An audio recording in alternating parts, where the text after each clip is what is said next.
সমাজপ্ৰাণ গোপাল চন্দ্ৰ দাসৰ জীৱন আৰু ব্যক্তিত্ব এইখন এখন কিতাপ আৰু এইফালে মই আপোনালোকক অকমান দেখুৱাই ল'বৰ কাৰণে বিচাৰিছোঁ আৰু এজন ব্যক্তিৰ জীৱনৰ বিষয়ে কেতিয়া কোনোবা এজন ব্যক্তিয়ে লিখিব পাৰে বাৰু যেতিয়া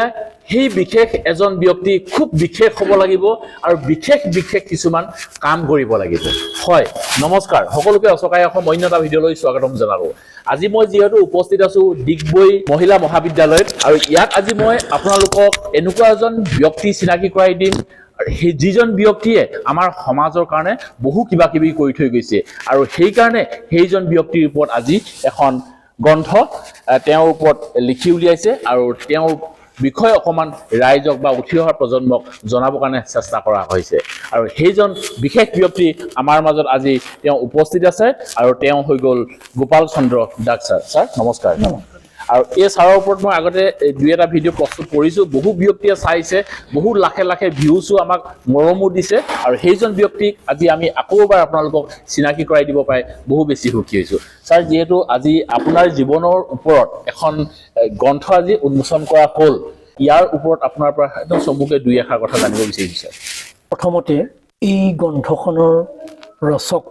ক'ব গ'লে জীৱনীকাৰ আমাৰ তিনিচুকীয়া জিলাৰে এগৰাকী প্ৰসিদ্ধ ঔপন্যাসিক গল্পকাৰ কবি ডক্টৰ সুনীল বৰগোহাঁইদেৱক কৃতজ্ঞতা এইটো কাৰণেই জনাইছোঁ যে জীৱনী গ্ৰন্থ লিখাটো এটা বৰ দুৰু কাম এই কাম ভাৱ তেখেতে প্ৰায় 10 মাহ বিভিন্ন স্থান বিভিন্ন ব্যক্তিক সাক্ষাৎ কৰি তেখেতে লিখিলে মোৰ সম্পৰ্কে লিখিছে আৰু লগতে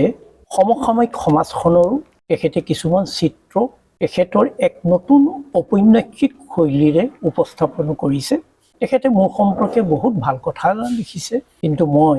ভৱিষ্যতে আৰু ভাল কৰ্ম কৰিব লাগিব নিজে ভাল হৈ থাকিব লাগিব মই এজন সাধাৰণ মানুহ কিন্তু সাধাৰণ মানুহ হ'লেও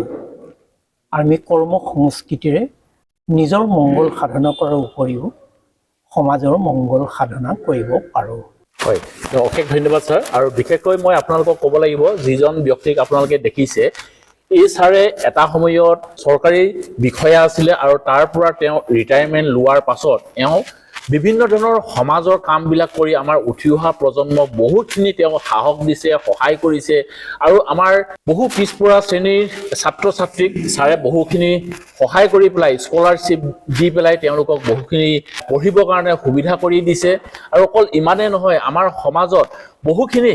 এনেকুৱা ধৰণৰ কিছুমান কাম কৰিছে যিবিলাক কামৰ ছাৰক আমি যদি প্ৰশংসা নকৰোঁ আমি আধৰুৱা হৈ যাব আমাৰ কথাবিলাক আধৰুৱা হৈ যাব আৰু সেইকাৰণে আমি ছাৰক প্ৰশংসা কৰিবৰ কাৰণে আমি বাধ্য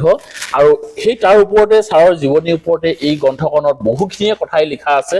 আপোনালোকক যিহেতু ধৰক যদি আপোনালোকে এই কিতাপখন বা এই গ্ৰন্থখন যদি আপোনালোকে বিচাৰিছে স্ক্ৰীনত দেখি থকা নম্বৰটোত আপোনালোকে যোগাযোগ কৰিব পাৰে আৰু তাৰ পৰা আপোনালোকে এই গ্ৰন্থখন আপোনালোকে সংগ্ৰহ কৰি ল'ব পাৰিব আৰু ছাৰৰ ওপৰত মই আগতে এটা মই ভিডিঅ' প্ৰস্তুত কৰি ৰাখিছোঁৱে সেই ভিডিঅ'টো আপোনালোকে চাব পাৰে সেই ভিডিঅ'টোৰ টাইটেলটো আছিলে আপুনি অসমীয়া নে অনা অসমীয়া সেই টাইটেলটো দি পেলাই এটা মই ভিডিঅ' প্ৰস্তুত কৰি থোৱা আছে ছাৰৰ ওপৰত আৰু তাতো বহুতখিনি কথা ছাৰে আমাৰ উঠি অহা প্ৰজন্ম আমাৰ অসমৰ আমাৰ ভৱিষ্যতৰ বিষয়ে বহুখিনি কথা আছে সেই কথাখিনিও আপোনালোকে সেই ভিডিঅ'টোৰ পৰা জানিব পাৰিব তো আজি ছাৰ আপোনাক অশেষ ধন্যবাদ জনালোঁ আপোনালোকে আমাক নিমন্ত্ৰণ জনালে আৰু আজি অনুষ্ঠানটোত আমি উপস্থিত থাকিব পাৰে আমি আজি বহু সুখী হৈছোঁ ছাৰ মই আপোনালোকৰ ওপৰত কৃতজ্ঞ আৰু আপুনি এজন অভিজ্ঞ সাংবাদিক বুলি মোৰ মনে ধৰিছে কাৰণ আপুনি মনৰ কথা বৰ সুন্দৰভাৱে উলিয়াই অনাৰ আপোনাৰ দক্ষতা আছে ভগৱানে আপুনি মংগল কৰক আৰু আপোনাৰ কথা বতৰাবিলাকে সমাজৰ যাতে মংগল সাধন কৰক কাৰণ সাংবাদিকবিলাক সততাৰ প্ৰতীক তেওঁলোক নাথাকিলে সমাজখন কি গতি হ'ব আমি জানো পুনৰ আপোনালোকক আমি অভিনন্দন জনাইছোঁ শুভেচ্ছা জনাইছোঁ আমাৰ ইয়ালৈ অহা বুলি নহয় কাৰণ আপোনালোকে বাদ দেখুৱাব লাগিব জুবিনৰ দৰে আপোনালোকো সাংবাদিক হৈ এগৰাকী মাৰ্গদৰ্শক হওক এয়া আমাৰ আন্তৰিক আশা ধন্যবাদ থাকিল ছাৰ আৰু এই ব্যক্তিজনৰ ওপৰত যিজন ব্যক্তিয়ে এই গ্ৰন্থখন লিখি উলিয়াইছে সেইজন ব্যক্তিক আজি আমি প্ৰথমতে আপোনালোকক চিনাকি কৰাই লওঁ আৰু সেয়া আছে আমাৰ ওচৰত ছাৰ নমস্কাৰ নমস্কাৰ। হয় আৰু এই ছাৰ হৈ গ'ল ডক্টৰ সুনীল বৰগোহাঁই ছাৰ আৰু ছাৰে আজি গোপাল চন্দ্ৰ দাসৰ ছাৰৰ ওপৰত আজি জীৱনী অকণমান লিখি উলিয়াবৰ কাৰণে তেওঁ চেষ্টা কৰিলে আৰু তেওঁৰ জীৱনীনো কি কাৰণে আপুনি বাছনি কৰিলে আপোনাৰ মুখৰ পৰা দুটামান কথা জানিব বিচাৰোঁ ছাৰ। হয়, ধন্যবাদ। প্ৰথমতেই মই কওঁ যে সমাজৰ বিভিন্ন ক্ষেত্ৰত বিভিন্ন লোকে কাম কৰি আছে। শ্ৰীযুত গোপাল চন্দ্ৰ দাস ডিগবৈ বালিজনৰ নিবাসী। তেখেতে প্ৰধানকৈ সমাজ সেৱাৰ লগত জড়িত আৰু তেখেতৰ সমাজ সেৱাৰ যি কৰ্ম, সেই কৰ্মৰ ক্ষেত্ৰখন কেৱল তিনিচুকীয়া ডিষ্ট্ৰিক্টতে আবদ্ধ হৈ থকা নাই। আজি তেখেতৰ কৰ্মৰাজিয়ে সদৌ অসম ভিত্তি পাইছেগৈ। বিভিন্ন ঠাইত তেখেতে তেখেতৰ সমাজ সেৱা আগবঢ়াইছে আৰু তেখেতৰ এই কৰ্মৰাজি লক্ষ্য কৰি মই দেখিলোঁ যে দুৰ্গত কিছুমান ছাত্ৰ ছাত্ৰীক, দুখীয়া ছাত্ৰ ছাত্ৰীক তেখেতে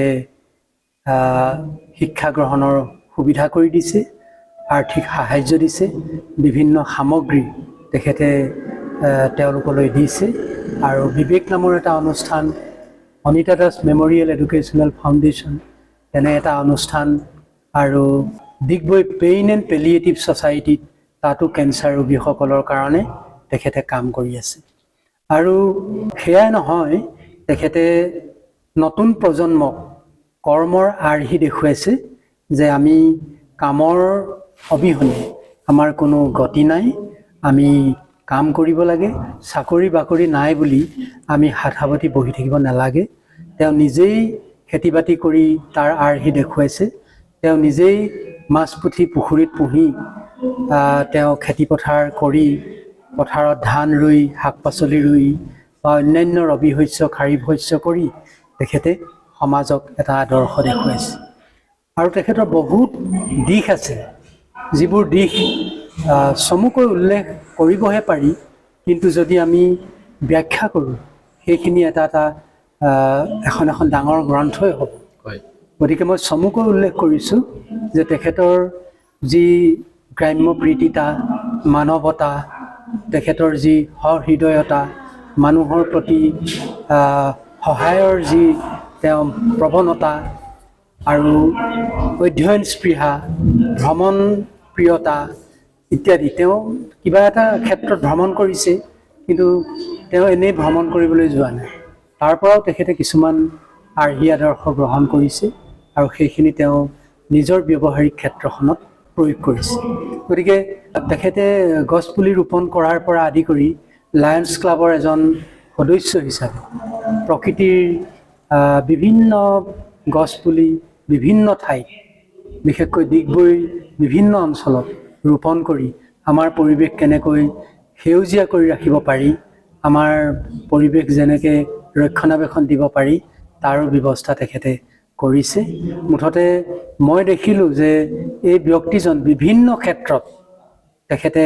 কাম কৰিছে, সকলোৰে প্ৰতি, মানুহৰ প্ৰতি, জীৱ জন্তুৰ প্ৰতি তেখেতে কাম কৰিছে। গতিকে তেখেতৰ এই ব্যক্তিত্বৰ প্ৰতি মই আকৰ্ষিত হ'লোঁ আৰু প্ৰস্তাৱটো মই দিলোঁ যে আপোনাৰ বিষয়ে দুআষাৰমান নিশ্চয় লিখি থৈ গ'লে পৰৱৰ্তী প্ৰজন্মই আপোনাৰ কৰ্মৰাজিৰ পৰা এটা আৰ্হি আদৰ্শ গ্ৰহণ কৰিব আৰু সেইমতে আগুৱাই যাবলৈ সক্ষম হ'ব। সেইকাৰণে মই এখেতৰ ওপৰত কিতাপখন লিখাৰ কথা চিন্তা কৰিলোঁ। ধন্যবাদ থাকিল ছাৰ, অশেষ ধন্যবাদ থাকিল। আপুনি যিখিনি কথা আজি ৰাইজক জনাই দিছে আৰু আপোনালোকক মই এটা কথা ক'ব বিচাৰোঁ যে এজন ব্যক্তিৰ ওপৰত জীৱনী লিখাটো ইমান সহজ কথা নহয়। কাৰণ কেলৈ তেওঁৰ প্ৰতিটো বিষয়লৈ একদম ভিতৰত সোমাই পেলাই প্ৰতিটো সৰু সৰু কথা বিষয়টো জানি ল'ব লাগিব আৰু সেই গোটেইখিনি আমাৰ ডক্টৰ ছাৰে গোটেইখিনি কথা তেওঁৰ ওপৰত জানি লৈছে আৰু তাৰ পিছতহে তেওঁৰ ওপৰত এখন গ্ৰন্থ লিখি আজি উলিয়াইছে। আৰু এই গ্ৰন্থখন যদি কোনোবা ব্যক্তিয়ে যদি পঢ়িব যদি বিচাৰে, ক'ত কেনেকৈ উপলব্ধ হ'ব অকণমান? এই কিতাপখন আজি আমি গোটেই প্ৰেক্ষাগৃহত উপস্থিত থকা সকলোকে আমি দিছোঁ। হয়। আৰু কিতাপখন পাবলৈ হ'লে মোৰ নাম্বাৰ 8876741938, হয়, সেই নম্বৰত যোগাযোগ কৰিব আৰু গোপাল চন্দ্ৰ দাসৰ বালিজানৰ বাসগৃহত যোগাযোগ কৰিব। তাতো গ্ৰন্থখন উপলব্ধ হ'ব। হয়, ধন্যবাদ থাকিল ছাৰ। আৰু মই ছাৰৰ নম্বৰটো স্ক্ৰীণত দি দিছোঁ। যিসকল ব্যক্তিয়ে এই গ্ৰন্থখন যদি বিচাৰিছে বা এই গ্ৰন্থখন যদি আপোনালোকে পঢ়িব বিচাৰিছে, তেতিয়াহ'লে আপোনালোকে স্ক্ৰীণত দেখি থকা নম্বৰটোত যোগাযোগ কৰি ছাৰৰ লগত আপোনালোকে কথা পাতি ল'ব। আৰু আজিৰ ভিডিঅ'টোত আপোনালোকক অকণমান ছাৰৰ বিষয়ে বা আজিৰ পৰিৱেশটোৰ বিষয়ে অকণমান আজি আমি আপোনালোকক অকণমান দেখুৱাবৰ কাৰণে চেষ্টা কৰিলোঁ। ভিডিঅ'টো আৰু বৰ বেছি দীঘল কৰি নাথাকোঁ, ভিডিঅ'টো আজি ইয়াতে সামৰি মাৰিছোঁ। অন্য এটা ভিডিঅ'ত অতি সোনকালে লগ পোৱাৰ প্ৰতিশ্ৰুতি আজি এই ভিডিঅ'টোৰ পৰাই বিদায় কৰিলোঁ। ধন্যবাদ থাকিল। জয় আই অসম।